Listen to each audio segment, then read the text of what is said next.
لله نحمده ونستعينه ونستغفره ونؤمن به ونتوكل عليه ونعوذ بالله من شرور أنفسنا ومن سيئات أعمالنا من يهده الله فلا مضل له ومن يضلل فلا هادي له ونشهد أن لا إله إلا الله وحده لا شريك له ونشهد أن سيدنا وسندنا وحبيبنا ونبينا ومولانا ومهرانا وملجانا محمدا عبده ورسوله أرسله بالحق بشيرا ونذيرا وداعيا إلى الله بإذنه وسراجا منيرا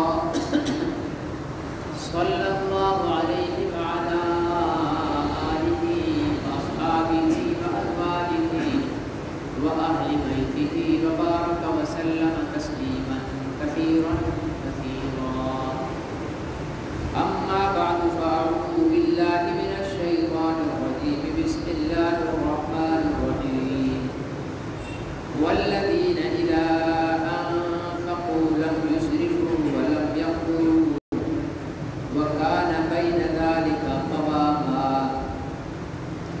صدق الله العظيم. رحمان کے بندوں کی علامتیں اور نشانیاں بیان ہو رہی تھی. کل 5 علامتیں بیان کی گئی تھی رحمان کے بندوں کی. امید ہے کہ آپ حضرات کو یاد ہوگی. چھٹی علامت جو ہے رحمان کے بندوں کی چھٹی نشانی وہ یہ ہے کہ جب وہ خرچ کرتے ہیں تو اسراف نہیں کرتے اور نہ تنگی کرتے ہیں. وَكَانَ بَيْنَ ذَلِكَ قَوَامًا اور اس کے بیچ کا راستہ اختیار کر کے گزر سفر کرتے ہیں. مطلب یہ کہ فضول خرچی اور کنجوسی جو ہے وہ رحمان کے بندوں میں نہیں ہوتی. اب فضول خرچی کس کو کہتے ہیں اور کنجوسی کس کو کہتے ہیں؟ فضول خرچی ضرورت سے زائد پیسہ اڑانا فضول خرچی ہے. اور ضرورت میں بھی خرچ نہ کرنا یہ کنجوسی ہے. سادہ سی جو ہے وہ تعریف فضول خرچی اور کنجوسی کی. ضرورت 1 روپے کی ہے 100 روپیہ اڑا رہے ہیں یہ فضول خرچی ہے.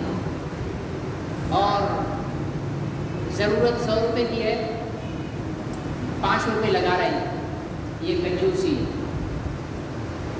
ٹھیک ہے نا. تو کنجوس جو ہے وہ اللہ اور اللہ کے رسول کو پسند نہیں ہے. انسان فقیر اور کنجوس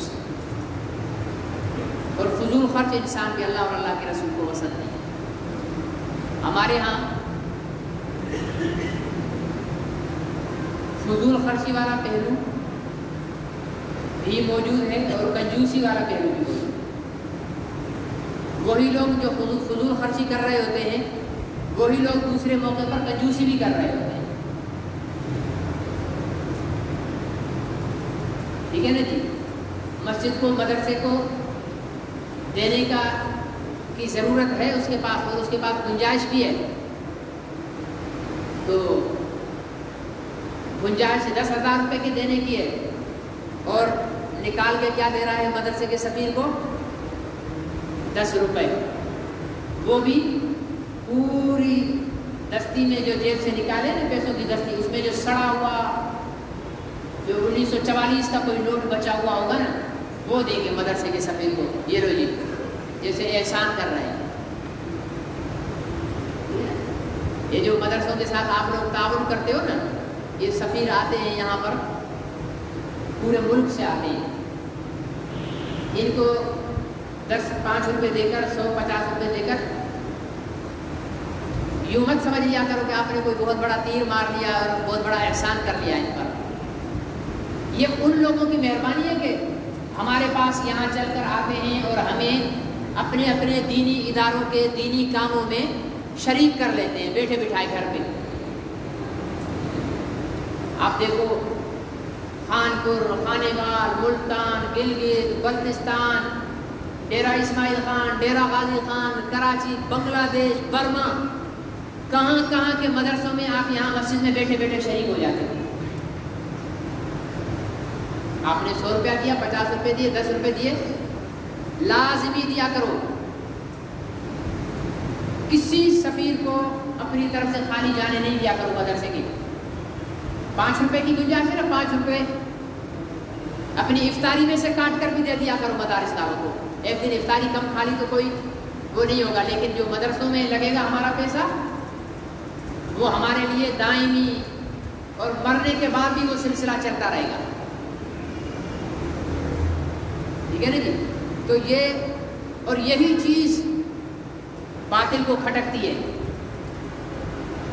ہر دور کا حکمران چاہتا ہے کہ مدارس ہم سے پیسہ لیں اور ہمارے پیسے پر چلائیں اور پھر ہماری مان کر چلائیں.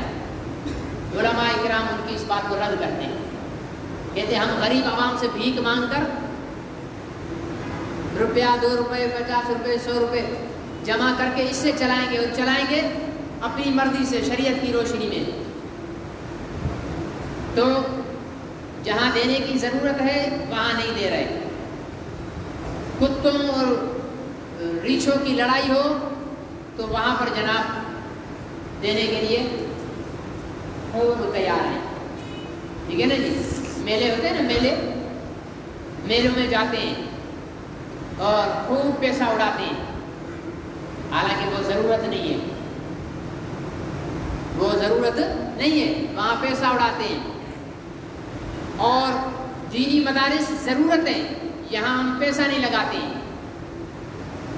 تو فضول خرچی بھی کرتے ہیں اور کنجوسی بھی کرتے ہیں. اور ویسے ایک اور بات بتا دوں، یاروں دوستوں کے ساتھ انڈس پر، دل پسند پر اور اپنا حیدرآباد اور کراچی کے 5 اسٹار ہوٹلوں پر کھانے کھا رہے ہیں اور گھر میں دال روٹی بھی پوری میسر نہیں ہے. وہ اسراف ہے اور یہ کنجوسی ہے. نہ اللہ کو وہ پسند ہے نہ یہ پسند ہے. گھر والوں کو اچھے سے اچھا کھلاؤ. ٹھیک ہے نا. آپ کے پاس دال کی گنجائش ہے، آپ کوشش کر کے اور پیسہ جمع کر کے گوشت کھلاؤ، اس پر ثواب ملے گا آپ کو. دوستوں کے ساتھ جو ہوٹلوں میں بیٹھ کر کھانا کھاؤ گے نا، کوئی ثواب نہیں ملے گا. اپنے بچوں کو کھلاؤ گے، اپنی بیوی کو کھلاؤ گے، اپنی بیٹیوں کو کھلاؤ گے، اس کھلانے پر بھی ثواب ملے گا آپ کو. کھلایا بھی اپنوں کو اور ثواب بھی مل گیا. ہے نہیں کمال کی بات؟ دوستوں نے کیا کرنا ہے؟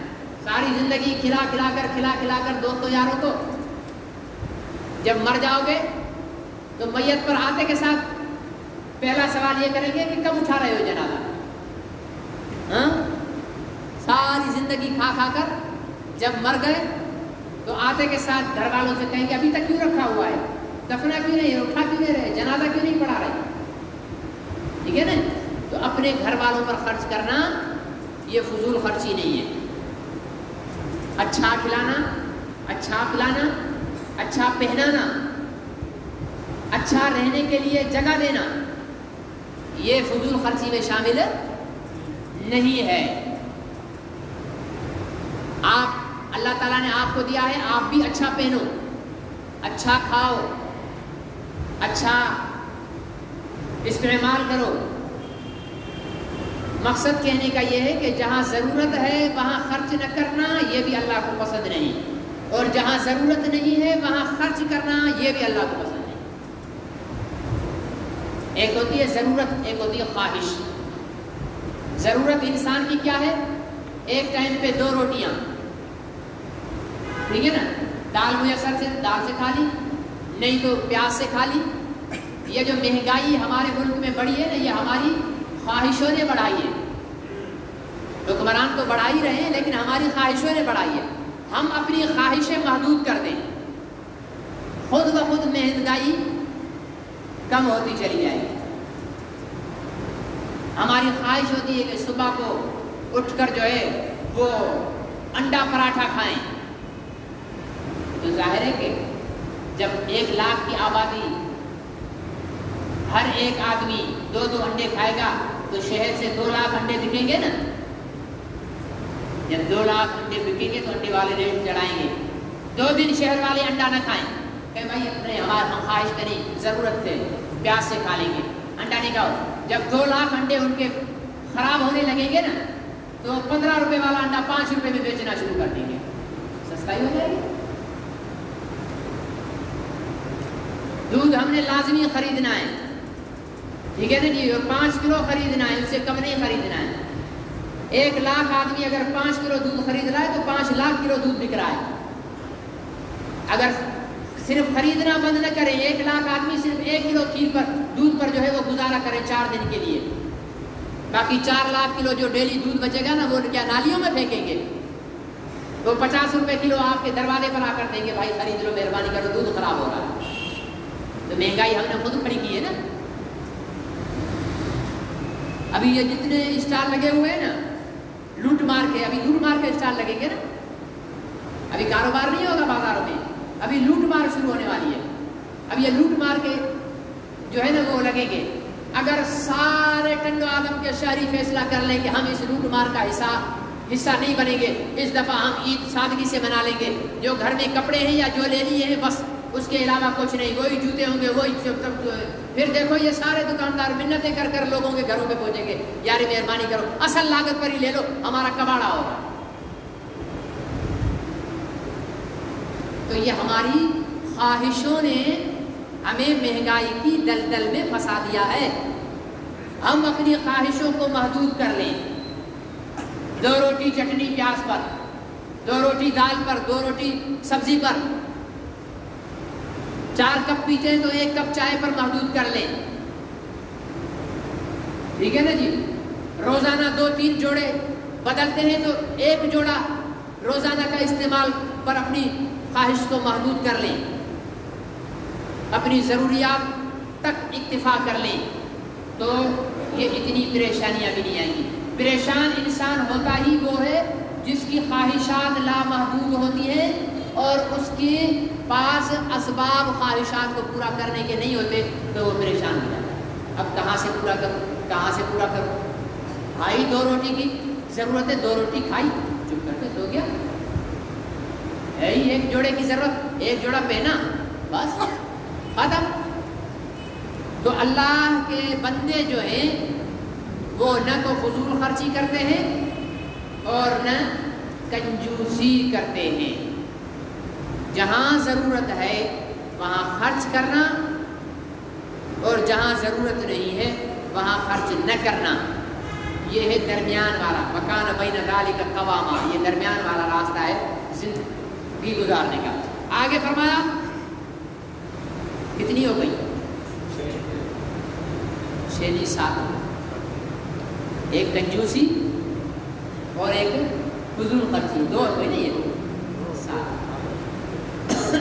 گنتی یاد رکھنا ختم ہونے تک، ٹھیک ہے نا، آج ختم ہو یا کل گنتی یاد رکھنا، کل 5 کی تھی 2 ابھی ہو گئی تو 7۔ آگے فرمایا کہ والذین لا يدعون مع اللہ الہا آخر، ہاں سب سے پہلی ایمان کی بنیاد فرمایا کہ اللہ کے علاوہ کسی سے نہیں مانگتے، اللہ کے علاوہ۔ ہم تو کھڑے ہوئے تھے کبھی بٹشاہ شاہ عبداللطیف بھٹائی کی مزار پر، کبھی لال شہباز قلندر کی مزار پر، کبھی سچل سرمست کی مزار پر۔ بزرگوں کی مزاریں تو چھوڑو، میری سندھی قوم اتنی جاہل ہو چکی ہے بیچاری، وہ ایک ٹریکٹر پرانا ٹریکٹر ٹائر بھی بیچارے کے پھٹ گئے، زنگ لگ گیا ہے، اس پر کپڑے باندھے ہوئے ہیں، دھاگے باندھے ہوئے ہیں، کیوں بابا اتنا کل ٹریکٹر آئے پہنچا ہوا ہے، پہنچ تو گیا بیچارہ اپنی اختتام کو، جو اپنے ٹائر نہیں بچا سکا، جو اپنے زنگ نہیں ہٹا سکا، وہ تمہیں کیا دے گا؟ پہنچا ہوا ہے۔ یہ میری زندگی قوم کی حالت ہے۔ ایک قبر پہ پتہ نہیں اندر قبر میں کوئی انسان بھی ہے گدھا ہے، اس پر طواف کر رہے ہیں، چکر لگا رہے ہیں، دوڑ دوڑ کر طواف کر رہے ہیں. یہ میری قوم کی حالت ہے. اللہ تعالیٰ نے فرمایا لا يدعون مع اللہ الہا آخر، اللہ کے علاوہ کسی سے. وہ ایک فلم دیکھا میں نے، درخت کو ہلا رہے ہیں، بلا اگر پتا گر گیا تو بیٹا ہوگا. ہائے ہائے، ابھی درخت بھی اولاد دینے لگ گئے، نعوذ باللہ. اب درخت بھی اولاد دیتے ہیں. وہ ایک گندا پانی ہے، پتہ نہیں کون سی مزار پہ، اس میں جا کر نہاتے ہیں. جہالت کی حد تو دیکھو. ایک چھوٹے سے بچے کو زنجیریں ڈالی ہوئی ہیں، بیڑیاں ڈالی ہوئی ہیں پیروں میں. میرے بولا بھائی یہ کیا ہے؟ سائیں کلندر جو قیدیا. اللہ بنا کلندر کا قیدی ہے یہ. کیوں؟ کیسے کلندر کا قیدی ہے؟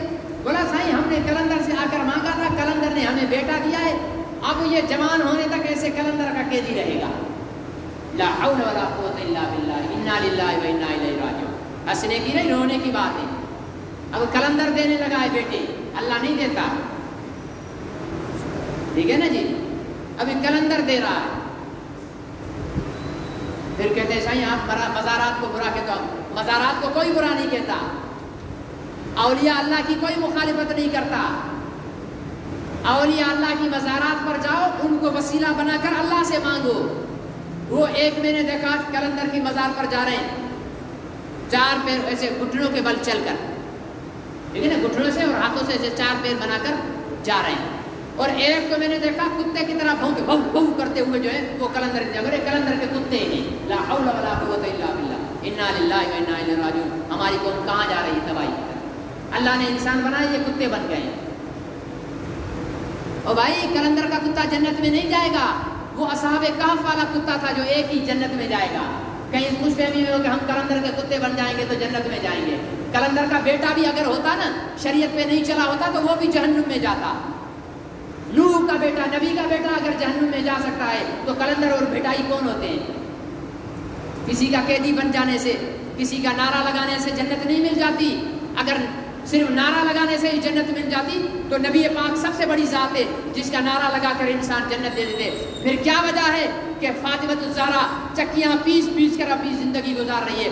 پھر کیا وجہ ہے ابو بکر عمر عبادات کر کر کے اپنی زندگیاں گزار رہے ہیں؟ وہ بھی نبی کا نعرہ لگاتے بس جنت میں چلے جاتے. نبی کے روضے پر جاتے اور جا کر کہتے ہیں ہم نبی کے کتے ہیں. یہ جہالت کی باتیں چھوڑ دو، اللہ سے مانگو. جو اللہ سے نہیں مانگتا، ٹھیک ہے نا جی، جو اللہ. اب پھر بات سنو، مثال کیسی دیتے ہیں؟ وہ کہتے اندھے کو اندھیرے میں بڑی دور کی سوجھی. وہ ایک نابینا تھا، اس نے ایک مصرع بنایا کہ اس زلف پہ کیا ایک ایسا بنایا تو تھا اندھا، بڑا کسی کے حسن پر ایک شعر کا مصرع بنایا. تو دوسرا شاعر تھا، اس کو کہا یار یہ میرا شعر ہے، اس کا دوسرا مصرع تو بنا. تو اس نے کہا اندھے کو اندھیرے میں بڑی، جی کیا آپ بات؟ ہاں، اندھے کو اندھیرے میں بڑی دور کی سوجھی. تو ہے اندھا اور باتیں کر رہا ہے حسن کی اور خوبصورتی کی، تو اس میں اس شاعر نے کہا اندھے کو اندھیرے میں بڑی دور کی سوجھی. ٹھیک ہے نا جی.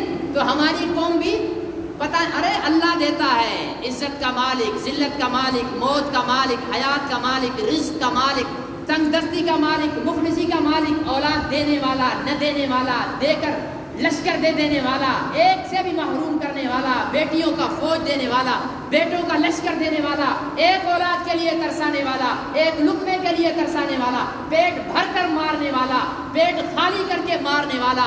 وَتُعِزُّ مَن تَشَاءُ وَتُذِلُّ مَن تَشَاءُ بِيَدِكَ الْخَيْرُ إِنَّكَ عَلَى كُلِّ شَيْءٍ قَدِيرٌ تُولِجُ اللَّيْلَ فِي النَّهَارِ وَتُولِجُ النَّهَارَ فِي اللَّيْلِ. یہ ساری علامتیں جو ہے میرے اللہ کی ہیں. اگر کوئی ہے قبر والا، اگر کسی کا عقیدہ ہے کہ قبر والا کرتا ہے تو لاؤ شاہ عبداللطیف بھٹائی کو، لاؤ سچل سرمست کو، لاؤ لال شہباز قلندر کو، لاؤ بہاؤالدین زکریا ملتانی کو، لاؤ جنید بغدادی کو، لاؤ پیران پیر عبد القادر جیلانی کو، لاؤ تمام اصحاب محمد کو، تمام نبیوں کو جمع کر دو اور ان سب سے کہو کہ خدا مشرق سے سورج نکال رہا ہے، تم مغرب سے نکال کر دکھاؤ، میں مان لوں گا کہ خدا کے علاوہ بھی کسی کو طاقت ہے. کس کو گمراہ کرتے ہو؟ کس طرف جا رہے ہو؟ اپنے عقیدوں کو ٹھیک کرو، ایک اللہ سے مانگو، ایک اس کے آگے جھکنے والے بنو۔ ایک کے سامنے جھکو گے، کسی کے سامنے جھکنا نہیں پڑے گا، اور جب اس کے آگے نہیں جھکو گے تو پھر فرانس کے سفیر کو بھی نکالنے کی ہمت نہیں ہوگی، پھر فرانس کے آگے جھکے۔ وہ ایک کے سامنے جھکتے تھے، ملا محمد عمر، ملا عبدالسلام ضعیف، ملا اخون، وہ ایک کے آگے جھکتے تھے، تو آج بھی ایک کے آگے جھکتے ہیں۔ اور جو در در پہ جھکنے والے، کبھی امریکہ، کبھی فرانس، کبھی جرمنی سے ہڈی لینے والے، وہ آج بھی در در پہ جھک رہے ہیں۔ وہ ایک پر جھکنے والے قربانیاں دے کر آج سرخرو ہیں، آج سرخرو ہیں۔ 53 اسلامی ممالک میں سے کسی ایک حکمران کو اتنی جرت نہیں ہو سکتی کہ اقوام متحدہ کا اجلاس چل رہا ہو یا کسی اعلیٰ جو ہے سطح کا اجلاس چل رہا ہو اور نماز کا ٹائم ہو جائے تو وہ لوگ نماز کے لیے اٹھ جائیں۔ لیکن اگر یہ جرت اور یہ ہمت ہے تو افغان طالبان اور مجاہدین کو ہے کہ اقوام متحدہ کے ساتھ، فرانس کے ساتھ اور جرمنی اور نیٹو کے سربراہوں کے ساتھ ان ملا عبدالسلام ضعیف اور یہ طالبان مذاکرات کر رہے تھے۔ نماز کا ٹائم ہوا، مذاکرات کو آدھو چھوڑا اور وہیں کپڑے بچھائے اور اللہ اکبر کہہ کر نماز پڑھنا شروع کر دی۔ یہ صرف ہمت ان کو ہوتی ہے جو اللہ سے ڈرنے والے ہوتے ہیں۔ ہم سے تو ٹرین گاڑی میں نماز کا ٹائم ہو جائے تو ڈرائیور کو کہنے کی ہمت نہیں ہوتی کہ بھائی گاڑی روکنا، نماز پڑھ لوں۔ یہ کام اللہ سے ڈرنے والے کرتے ہیں۔ تو اس لیے میرے بھائیوں، ارادہ کر لو کہ آج کے بعد ڈریں گے صرف اللہ سے، انشاءاللہ پھر کوئی بے جان نہیں۔ مطلب دوسروں سے بھی ڈریں گے کبھی کبھی، اور بھائی ابھی تو اللہ سے ڈرو۔ آ رہا ہے کرونا کا جوتا، آ رہا ہے، آپ کا کاروبار بند ہونے والا ہے، آپ کی مسجدوں کو تالے لگنے والے ہیں، آپ کے مدرسوں کو بند کیا جانے والا ہے۔ اب فوج کے ذریعے وہ کام کیا جا رہا ہے جو یہ نااہل حکمران خود نہیں کر سکے۔ کاروبار بند کرانے پڑے۔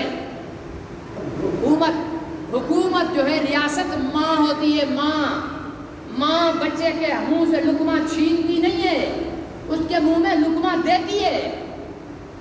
تم کاروبار تو بند کرا رہے ہو، لیکن جو ایک وقت کما کر کھانے والے ہیں، پوری دہاڑی لگا کر ایک ٹائم کا کھانا میسر ہو رہا ہے جنہیں، وہ کہاں جائیں گے؟ ہاں، ایک کام کرو، ہر دکاندار کو 3 مہینے کی اس کی انکم، ہر مزدور کو 3 مہینے کی اس کو پوری مزدوری، ٹھیک ہے؟ ہر ملازموں کو تو ویسے ہی ملتی ہے، پرائیویٹ اداروں کے ملازموں کو 3۔ مجھے ایک دوست بتا رہا تھا کہ جب برطانیہ میں لاک ڈاؤن ہوا تو برطانیہ میں لوگوں نے شور مچانا شروع کر دیا، تو حکومت نے کیا کیا؟ تمام پرائیویٹ کمپنیوں کو ان کا 3 مہینے کا بجٹ سرکاری خزانے سے دے دیا کہ اپنے ملازمین کو تنخواہیں دینا، آفسیں بند کر دو۔ ہر ایک شہری کو 3 مہینے کا اس کا خرچہ اس کے گھر پہ پہنچایا۔ تو شہری چپ ہو گئے۔ بھائی ایمانداری سے بتاؤ، اگر دکانداروں کو 3 مہینے کا، ایک دکاندار کا اگر جو ہے وہ 50,000 روپے مہینے کی انکم ہے، اگر 1.5 لاکھ روپیہ اس کو دکاندار کو دے دے اور اسے کہیں کہ تو گھر بیٹھ جا، اسے کیا ضرورت پڑی ہے کہ رمضان کے روزے میں دکان میں گرمی میں آ کر مرے؟ ہے 3 مہینے کا خرچہ دو، ہم سب گھر میں بیٹھیں گے، کوئی باہر نہیں نکلے گا، ہمیں کوئی دھوپ میں بال سفید کرنے کا شوق نہیں ہے، ہمیں کوئی خواری کرنے کا شوق نہیں ہے۔ کون نہیں چاہتا ہے کہ اپنے بچوں کے ساتھ وقت گزارے؟ کون نہیں چاہتا ہے کہ اپنی بیوی کے ساتھ ہنسے کھیلے نہیں؟ کون نہیں چاہتا ہے کہ اپنے گھر میں آرام سے پنکھے کے نیچے نہ سوئے؟ سب چاہتے ہیں۔ یہ پیٹ پاپی ہے جو گھر سے اٹھا کر دکان پر لے آتا ہے، یہ پیٹ پاپی ہے جو گھر سے اٹھا کر اینٹیں اٹھانے پر مجبور کر دیتا ہے۔ یہ ضرورتیں حکومت کو پوری کرنی چاہیے۔ پورا سال لاک ڈاؤن کرو، کسی کو کوئی اعتراض نہیں ہے، کوئی جو ہے وہ شور نہیں مچائے گا، کوئی جو ہے وہ سڑکوں پر نہیں آئے گا، ہم حکومت کے ساتھ ہیں۔ اور اگر نہیں تو پھر ایک کام کر دو، وزیر اعظم صدر سے لے کر 1 گریڈ تک سب پولیس، فوج، جج، سارے سرکاری ملازمین کی جتنے مہینے لاک ڈاؤن ہو سب کی تنخواہ بند کر دو۔ صحیح ہے؟ تو برابر ہو جاؤ نا،